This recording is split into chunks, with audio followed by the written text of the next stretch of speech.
दोस्तों, medieval history के part 2 इसके इस वीडियो में आपका फिर से स्वागत है। और इस वीडियो में हम उन सभी कंसेप्ट को लेकर चले हैं जो कि किसी भी जनरल कंपटीशन के एग्ज़ाम में, चाहे वो स्टेट पीसीएस का एग्ज़ाम हो, चाहे एसएससी हो, चाहे रेलवे हो, एग्ज़ाम्स में पूछे गए क्वेश्चन को वो सभी क्वेश्चन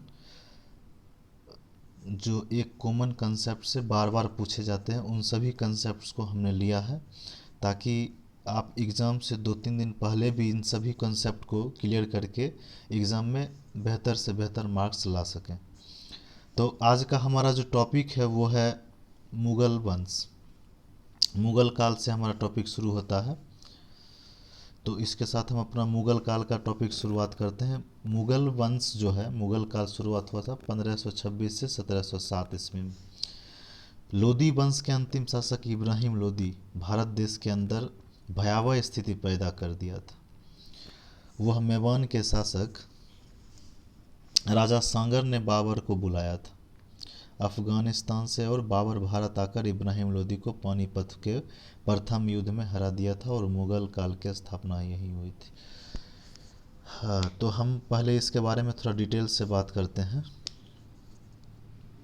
लोदी वंश का जो अंतिम शासक था इब्राहिम लोदी, वो देश के अंदर बहुत ही ज़्यादा भयावह स्थिति पैदा कर दिया था और सभी उनसे परेशान होकर, और अंत में जब भयावह स्थिति पैदा हो गया तब राणा सांगा ने बाबर को अफ़गानिस्तान से बुलाया। और बाबर को उस समय का राजाओं का हाथी कहा जाता था और वो बहुत ही शक्तिशाली था। और वह आया और पानीपत के 1526, जो कि पानीपत की प्रथम लड़ाई 1526 में हुआ था, उस लड़ाई से इब्राहिम लोदी को हराया और यहाँ पर मुग़ल वंश की स्थापना की। बाबर का जो काल रहा वो 1526 से 1530 के बीच में रहा। भारत आने से पहले बाबर अफ़गानिस्तान के परतूनिया नामक इलाके का सरदार था। इसके पिता उमर शेख मिर्ज़ा था और ये शुद्ध तुर्क थे। भारत आने के बाद बाबर लगातार 4 युद्ध लड़े थे।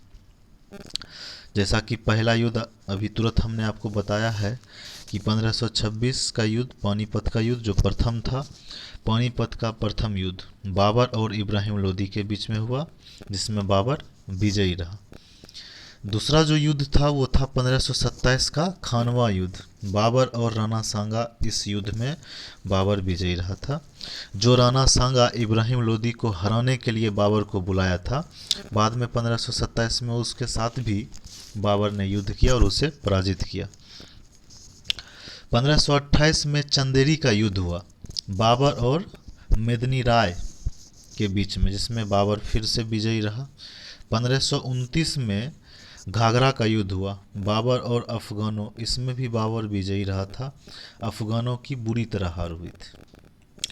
अब हम कुछ नोट करने वाले पॉइंट को स्टडी करेंगे।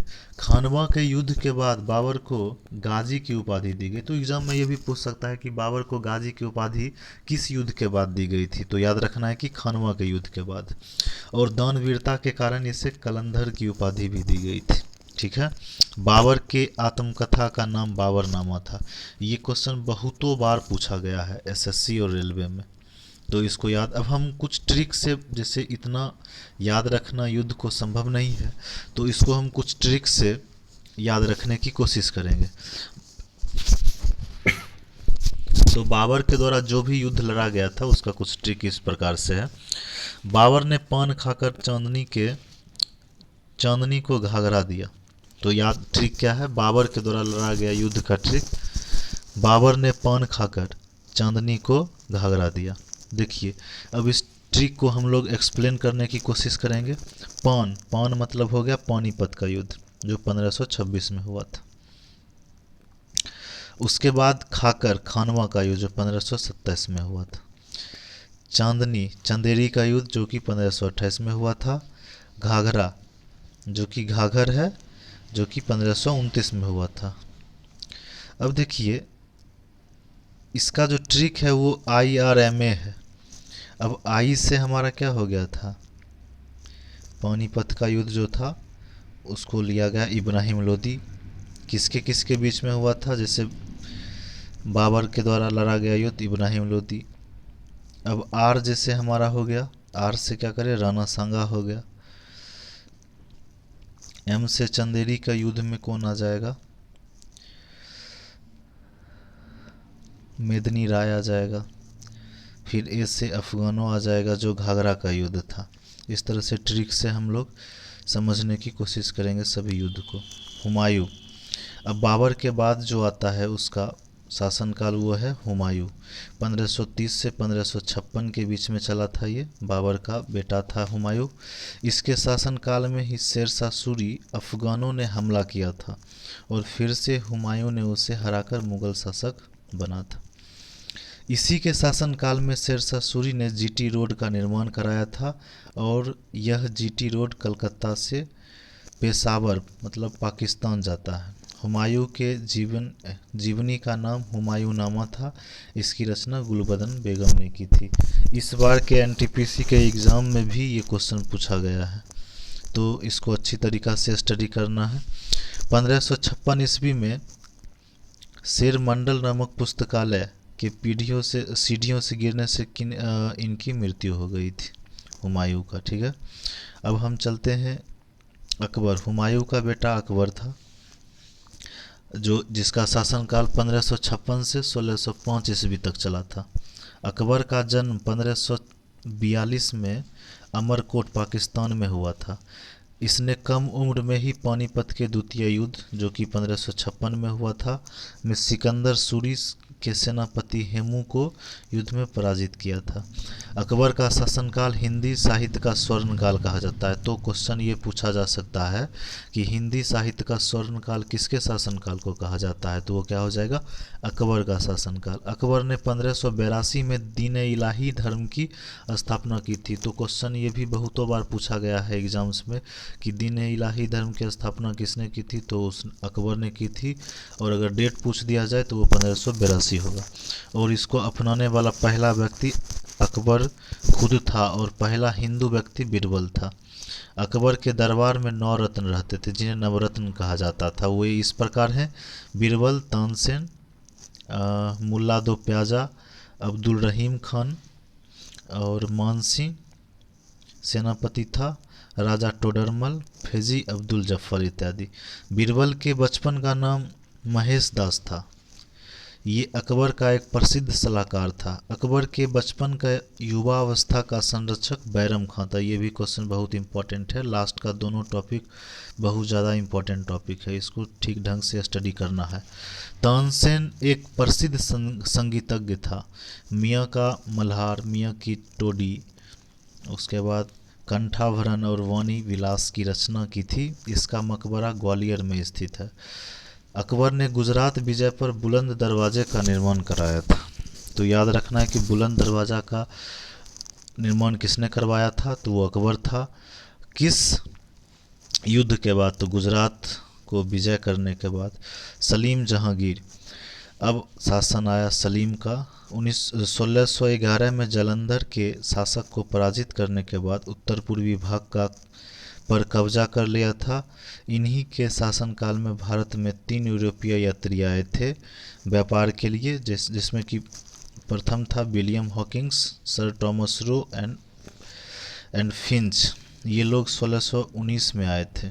विलियम हॉकिंस पहले अंग्रेज थे जो जहांगीर के शासनकाल में आए थे। जहांगीर के बेगम का नाम महरुनिसा था, जो कि एक फारस के सुल्तान मिर्ज़ा गयासा की पुत्री थी।